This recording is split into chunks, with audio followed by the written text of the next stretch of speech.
Hey Stoic warriors, welcome back to my channel. There's a moment when the noise fades, when the world pauses, and in that pause you hear it. A whisper not from the outside but from within. A quiet voice saying, protect what's left of you. That's not weakness. That's your soul trying to survive. Because somewhere along the way, we gave pieces of ourselves to people who never planned to carry them gently. And now we bleed in silence. There are wounds we never speak of, not because we're strong, but because we're exhausted. Because silence became our shield when honesty turned into ammunition. Because the betrayal didn't come from our enemies. It came from soft hands, warm smiles, and moments that once felt like home. The pain wasn't loud. It didn't scream. It whispered. It lingered. It made itself comfortable in places we thought were safe. These aren't scars from chaos. These are the echoes of trust broken in silence. The kind of wounds stitched behind the scenes between people we once let in too close, and moments we'll never get back. This isn't the pain of one explosion. It's the erosion of the soul, the slow leak of peace. Every time we expose the most fragile parts of ourselves to people who only saw them as entertainment. It took me 50 long years to understand. Your peace doesn't collapse in tragedy. It dies by exposure, not suddenly, but piece by piece. Every time you hand over your truth to someone who never earned it, we think we're connecting. We think we're being real. But sometimes, what we call opening up is just emotional bleeding in front of someone who only came to watch. And that pain, it doesn't rage, it drips. It shows up as sleepless nights, overthinking every word, guilt after vulnerability, and the knowing suspicion that someone somewhere is twisting your story into gossip. It haunts you, not because of what was said, but because you can't take it back, because you gave away something sacred to someone who saw it as disposable. Seneca once said, if you wish to keep your secret, first keep it yourself. I used to laugh at that. I believed openness was courage, that speaking out was strength, that vulnerability was the highest form of love. But now I know there's a brutal difference between being transparent and being emotionally naked in front of people who only want to watch you unravel without ever helping you heal. So let me make something crystal clear. Your peace is sacred, not public. It is not a community project. It is not open for comment, opinion, or curiosity. It's a private temple you protect with silence, solitude, and brutal discernment. Every time you expose your soul to the wrong person, you're letting them rearrange the furniture in your sanctuary with dirty hands. This isn't just a video, it's a reckoning. It's for the ones who gave too much too fast, who trusted with their whole soul and were left wondering why silence feels so heavy now, who opened their hearts like homes and watched people walk through with muddy feet. No apology, no intention to stay. You're not weak for staying quiet now. You're not cold. You're rebuilding. And part of that rebuilding is understanding the simple truth. Not everyone is entitled to your story. Not everyone has earned the right to witness your storms. Some people only show up for the drama, not the depth. And so, from this moment forward, make it your oath. My peace is sacred, not public. Say it, believe it, live by it. Let that sentence sit like steel in your chest. Let it harden your boundaries. Let it guard your softness. I'm going to walk you through 9 brutal but life-saving laws. Laws about privacy, dignity, and emotional sovereignty. Each one was carved from betrayal. Each one bled out of disappointment. And each one taught me that silence is not the absence of trust. It's the presence of wisdom. So don't treat this like a story. Let it be a turning point. Let every word carve itself into your skin like a warning from your future self. If I had learned these lessons at 20, 30, even 40, I would have never begged for peace. I would have built it and I would have guarded it with everything I had. Don't skip. Don't scroll. Don't blink. Let this sink into your bones because this isn't just advice, it's survival. Now let's dive in. Number 1, people change after knowing too much. Ever had that moment where you opened up and suddenly they weren't looking at you the same way? The eyes that once saw admiration now see something else. That smile you thought was warm turns cold. They don't listen like they used to.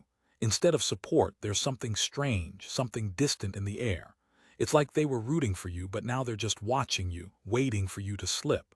Why does this happen? Because people change when the mystery around you evaporates. When what was once intriguing about you, the untold, unseen parts of your life, get spilled out. What they admired was the illusion, not the truth. They were cheering for the version of you that wasn't fully human. The moment you become human to them, they start seeing flaws, and that's when it all starts to crack. They won't always hit you with knives, though. Sometimes it's quieter. A backhanded comment here, a moment of silence there, a strange distance that creeps in when they're supposed to be closest. It's not always cruel, it's just different, and it's chilling. That shift in how they see you, it's not a coincidence.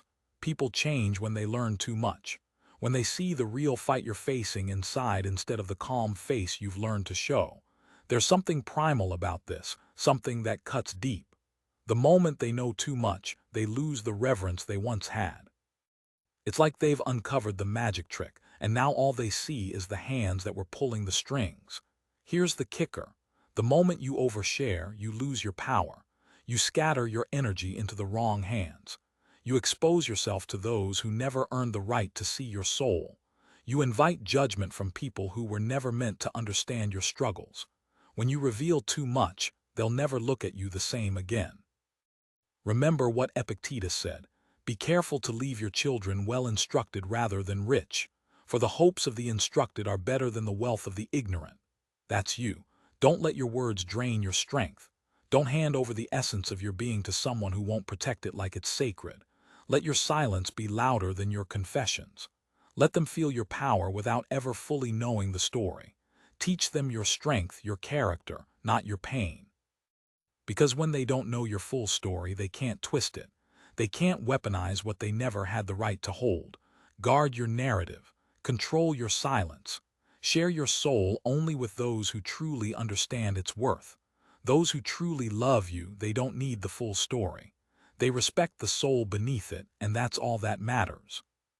Number 2, your vulnerability is currency. Spend it wisely. Not everyone deserves a front row seat to the battle that rages inside you. We've all been told to open up, that vulnerability is a form of strength. And it is, but only when it's guarded like the treasure it is, not when it's tossed out, scattered to anyone who listens to feel something temporary, something fleeting. That's not strength. That's a surrender. Vulnerability is a sacred currency. It's not a free-for-all giveaway. It's a transaction, one built on trust, not desperation. When you offer your pain to someone who hasn't earned your trust, you devalue it. You're handing over your sacred scars like a prize in a contest no one deserves to enter. And the worst part, they don't respect it. They use it to entertain themselves, to fill the silence, to make themselves feel less alone. That's not healing. That's self-betrayal. There's power in restraint, a quiet, simmering power that pulses in the spaces between words, in the moments of silence. It's the strength of not texting them when your heart is breaking. It's the mastery of holding your pain in instead of spilling it to anyone who asks for it. Because when you speak too soon, you're robbing yourself of the power that comes from enduring your battles in silence. Stoicism, there's a principle called enkratia, mastery of oneself, not control over others, not the power to dictate what happens around you. It's the brutal, raw mastery of your own reactions, your own words, your emotions. And here's the reality. When you share everything with everyone, you lose that mastery. You lay your self-respect out on the table like a game of poker with people who might walk away with your hand halfway through the deal. People don't always want to hear your secrets to help you. Sometimes they're just looking for a moment to feel better about their own chaos. And once they've taken what they need, they're gone, leaving your vulnerability echoing in an empty room. So let your pain mature. Let it burn through you until it teaches you something. Don't make it someone else's lesson before you've learned from it yourself. Your soul isn't a vending machine. Stop giving it away for the price of temporary company. It's not a transaction, it's a treasure. And only those who truly deserve to witness it should ever be allowed to see it. Number 3, people don't listen, they collect. Some people don't listen to understand. They listen to collect. Every word you speak, every wound you bleed, every name you drop, it's not a moment of connection. It's an inventory. They're taking mental snapshots, filling their emotional warehouse with your deepest fears, your weakest moments. And one day, when the time is right for them, they'll pull it all out. Not to console you, not to heal you. No, they'll use it to control you, to manipulate a situation they're not even in, to twist your pain and turn it into their power. The worst part, it's the ones closest to you, the ones you thought were your safe haven, the ones you believed would hold your secrets like sacred treasures, but instead, you're just feeding their curiosity. You thought they were listening with compassion, but all they were doing was smiling while taking mental notes, storing up your vulnerability like precious ammunition. And when they go quiet after you speak, that's not peace. It's not understanding. That's cold, calculating analysis. They're picking apart your words, finding the weak spots in your story. Then down the line, when you least expect it, the very story you thought you entrusted to someone you loved, it'll be reshaped, rehashed, and used against you. That's the deepest betrayal, not from your enemies, not from strangers. It comes from those who sat in your presence, listened to your heart, and walked away as though your pain was just a convenient tool they could use later. Marcus Aurelius once said, "The best revenge is not to be like your enemy." Don't become cold. Don't let the world turn your heart into stone, but become calculated. Guard your words like you're holding the last weapon you've got. Test the waters before you trust anyone with the depths of who you are. Speak less. And when you do, speak in a way that they can't twist, can't turn into something else. Say things that cannot be used as weapons against you, things that cannot be rearranged and turned into a tool for their manipulation. Not everyone who collects your pain is looking to comfort you. Some are hoarding ammo for later, and when you let them in, they'll use it eventually. Number 4, oversharing is often disguised loneliness. Sometimes we talk too much, not because we trust, but because we're desperate to be seen. You feel it. The moment the floodgates open, they seem interested. They're nodding, leaning in, giving you just enough attention to make you believe this connection is real. So you let it pour out. Your childhood wounds, your adult failures, your trauma, your grief, your guilt. It's all spilling out like a dam that's been holding back the torrent of everything you've carried, everything you've hidden. But the moment you stop, the emptiness hits harder than before. That bond you thought was forming, it's just an illusion. You didn't need someone to hear you. You needed someone to hold you, to sit with you in the quiet, in the space where words aren't required, where presence is the comfort. But no, you handed over your blueprint, your deepest secrets, your darkest moments. Now someone else walks around with your truth. They don't carry the weight of it the way you do. They've got it like a souvenir they can toss aside when they're done. And you're left exposed, hollow, like the room's grown bigger and colder. Your words didn't fill you. They emptied you. This happens when silence feels like a cage, when loneliness bullies you into confession. It's the pain of being so tired of your own company that you'll spill everything to anyone who will listen. But here's the truth. Loneliness isn't solved by company. It's solved by self-companionship. Stoicism teaches us self-sufficiency. It's not about being numb. It's about learning to sit with your own storms, feeling every wave of emotion without drowning. It's realizing that not every thought, not every pain needs an audience. Before you speak, ask yourself, am I talking to heal or am I talking to fill a void? Because your deepest wounds, they deserve more than a surface-level reaction. They deserve reverence. They need silence, respect, space to breathe and heal, not some quick fix, feel-good response that fades as soon as the conversation ends. Until you can sit with your truth without needing to spill it to anyone, you'll keep cycling through this dance of overexposure and regret. And each time you do, you'll feel that hollow ache grow just a little bit deeper. Number 5, some people act close just to extract. There's a breed of person who doesn't care about you. They care about what you carry. They'll act like they're invested in you, asking deep questions, nodding along, empathizing like they've known you forever. Maybe they'll share a sliver of their own story, just enough to make you feel safe, to make you think this is a genuine exchange. But it's all a lie. It's bait. They're not trying to build intimacy. They're building leverage. You'll find yourself spilling things you never planned to say. It'll hit you like a punch to the gut. Wow, I've never told anyone this. You think you found someone who gets you, someone you can trust. But later, that trust will feel like dust in your mouth because it was never mutual. You were never being supported. You were being studied. And that false sense of safety they created, that's what traps you, makes you think maybe I can trust them. But trust isn't built in shallow, manipulative conversations. It's built in action, real, consistent action. Zeno of Citium, the founder of Stoicism, once said, "Better to trip with the feet than the tongue." What you say can destroy you faster than what you do. Words are weapons, and some people are just waiting for you to hand them the ammunition. Some people get close, not to love you, but to gather your fears, your mistakes, your weaknesses, like they're collecting tools for their own manipulation or control. They pry open your past, dig into your shame, extract your secrets, all for their own comfort, to feed their own agenda. Don't get caught up in their charisma. Don't fall for the smooth words or the charming act. Fall for consistency. Watch how they behave when you say no. Watch how they react when you disagree. Watch how they disappear when you're unavailable. That's when the truth is revealed, when the mask drops. If they vanish when you go quiet, when you stop giving them your energy, that silence just saved you. It's the shield you needed, the warning you ignored before. Trust the silence. It's speaking louder than any sweet-talking facade ever will. Number 6, when people know too much, they stop respecting the mystery.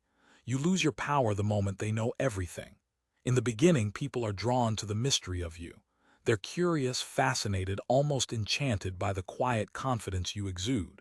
It's like they're staring into the abyss of your unspoken story. And that silence pulls them in, makes them wonder. But the more you talk, the more they label you.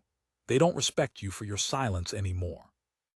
They start seeing your flaws, your fears, your weaknesses, things that until now were hidden, kept in the dark where only you controlled the light.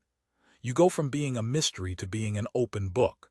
And in that transition, something powerful vanishes: the respect.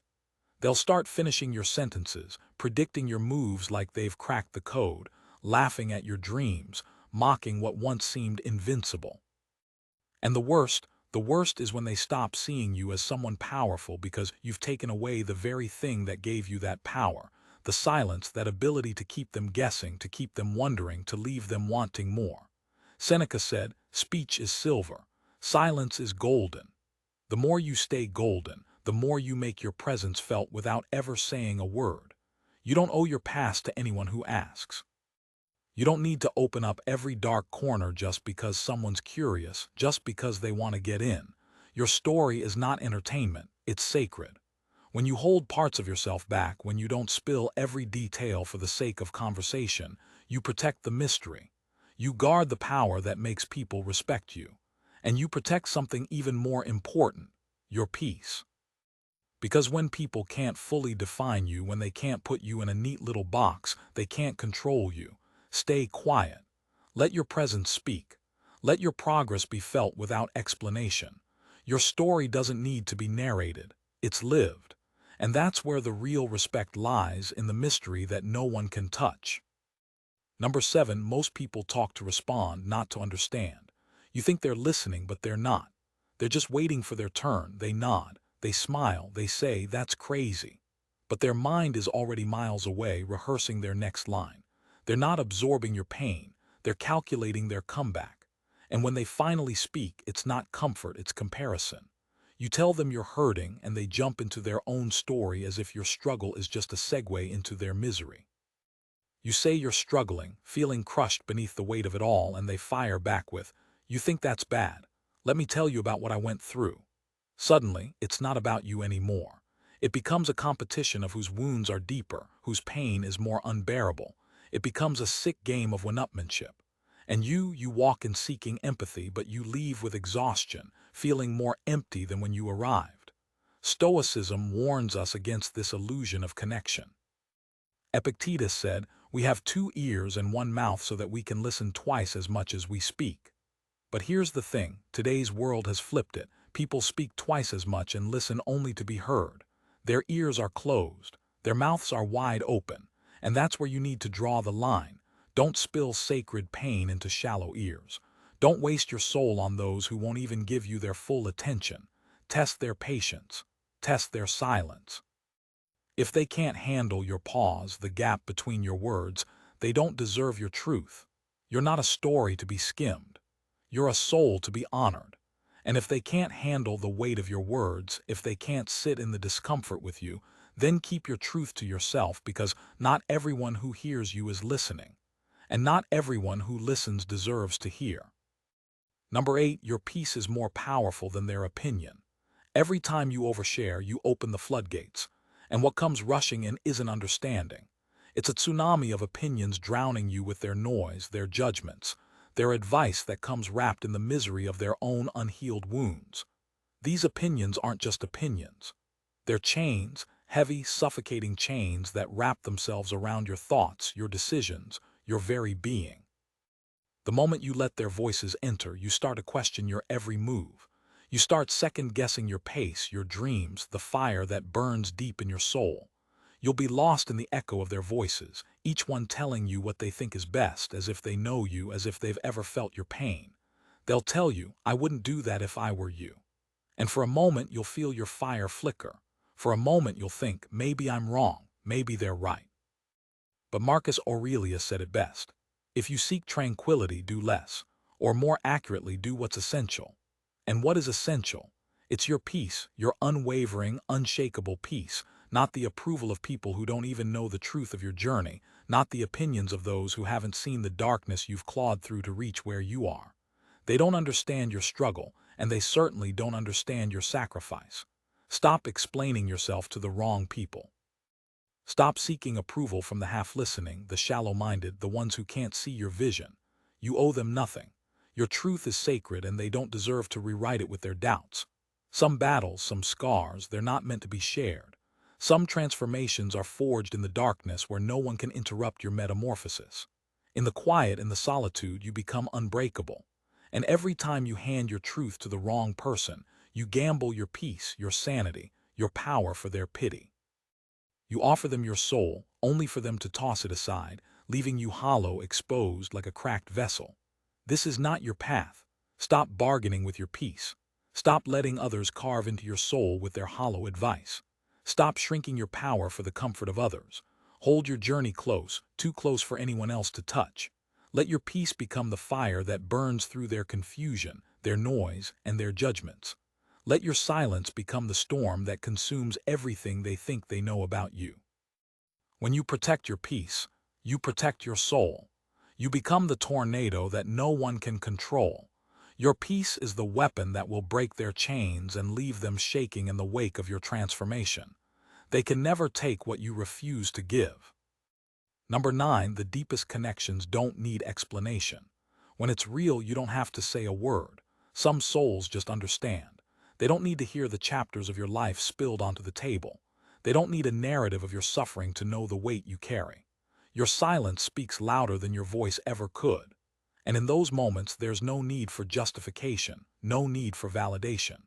You don't have to break yourself down piece by piece, explain your pain, or defend your truth.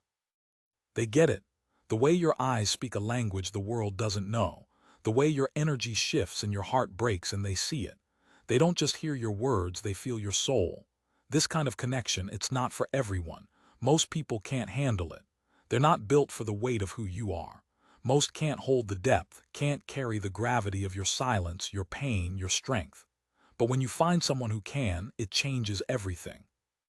Stoicism teaches us about sympatheia, the idea that we're all connected in this chaotic, tangled web of existence. But it also warns us, not every connection is meant to be made. Not every soul deserves a seat at your table. Just because you're connected doesn't mean you're meant to walk the same path. There are those who will love your joy but run from your sorrow. They'll bask in your light, but when your shadow falls across them, they'll step back, afraid of what they don't understand. They're not your people. The ones who belong in your life don't need you to explain your darkness. They feel it. They don't need the story behind your silence because they understand that silence is a language all its own. They know the depth of your being without needing to excavate it piece by piece. They see you, and they don't run. So stop forcing connections with people who can't see beyond the surface. Wait for the ones who see you in the quiet, who can feel your pain without needing the details. Those are the ones who are worthy of your story. Save your truth for those who don't flinch when you fall silent, the ones who don't need words to feel the weight of your soul. Those are the people who will lift you, not break you. And they are rare. But when you find them, they'll become the solid ground beneath your feet. Stop offering pieces of your soul like they're on clearance. You are not a discount version of yourself. You are a storm, a silence, a sanctuary, and not everyone deserves to enter. Stoicism teaches us one brutal truth. What you give freely, the world will trample. Marcus Aurelius said, "The tranquility that comes when you stop caring what they say or think or do, that's not detachment, it's discipline." So guard your peace like it's sacred scripture. Protect your story like it's war strategy. Because when you move in silence, when you choose stillness over spectacle, you stop living for applause and start living in alignment. Your life is not a confession booth for the unworthy, and your purpose doesn't need validation. It needs protection, precision, and presence. If this ripped something open inside you, if it slapped your soul awake, share it. Don't let this message sit in silence, let it echo. Like, comment, and subscribe, not for the algorithm, but for the army of silent warriors reclaiming their power through stoic fire.